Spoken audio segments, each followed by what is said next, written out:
नाज़रीन, सीता रोड शहर लखे माण्हुनि जी आबादी बावजूद लाइब्रेरी की सहूलियत का महरूम है। इन हवाले से सियासी समाजी कारकुननि पारां एहतजाज जो सिलसिलो जारी है।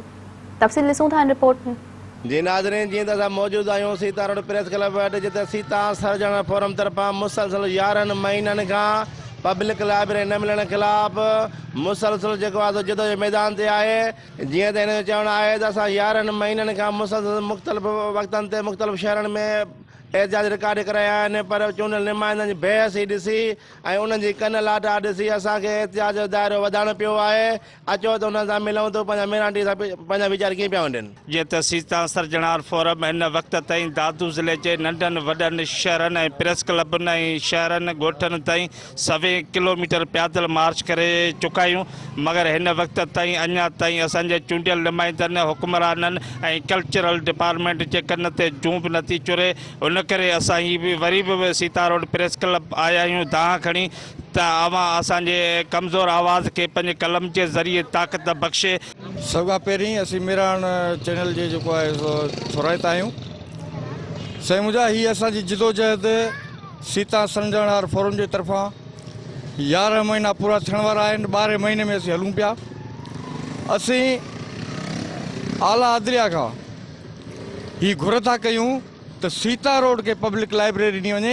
हितां जा जेके नाम निहाज़ जेके करप्ट वॾेरा आहिनि उहे कॾहिं बि कोन चाहींदा त सीता रोड जे शऊर खे, सीता रोड जे वासियुनि खे का लाइब्रेरी ॾियूं ऐं पोइ सुख जो साह खणंदा ऐं असांखे मोचड़ा हणंदा। इन करे उहे लहराइनि था।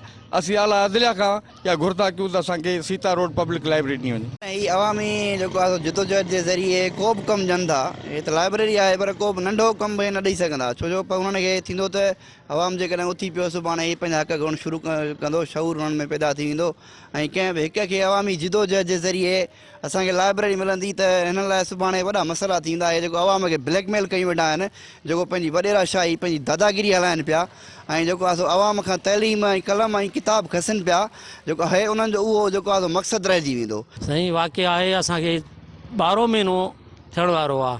साईं मशहूरु मेमण जी अॻुवाणी में रैलियूं कढियूं आहिनि जेके मुख़्तलिफ़ शहरनि ऐं मुख़्तलिफ़ ॻोठनि ताईं रहियूं आहिनि, पर अॼु ताईं असांखे का लाइब्रेरी कान थी मिले ऐं असांखे लाइब्रेरी ॾिनी वञे। साईं जीअं त सीता सर्जनार फोरम जे बानी मशहूरु मेमण जी अॻुवाणी में असां मुसलसल 11 महीननि खां मुख़्तलिफ़ लांग मार्चूं, अलामती बुख हड़तालूं ऐं दादू ज़िले जे नंढनि वॾनि शहरनि में रैलियूं कढियूं आहिनि, पर इंतिहाई अफ़सोस सां चवणो थो पए त सीता रोड जे 1 लख खां आबादी मथे आबादी रखंदड़ शहर खे अञा ताईं लाइब्रेरी न मिली। 11 महीननि जी जिदोजहद खे नज़रअंदाज़ पियो कयो वञे। कैमरामैन ज़ैन समो सां गॾु अज़हर हुसैन मेमण, मेरान टीवी, सीता रोड।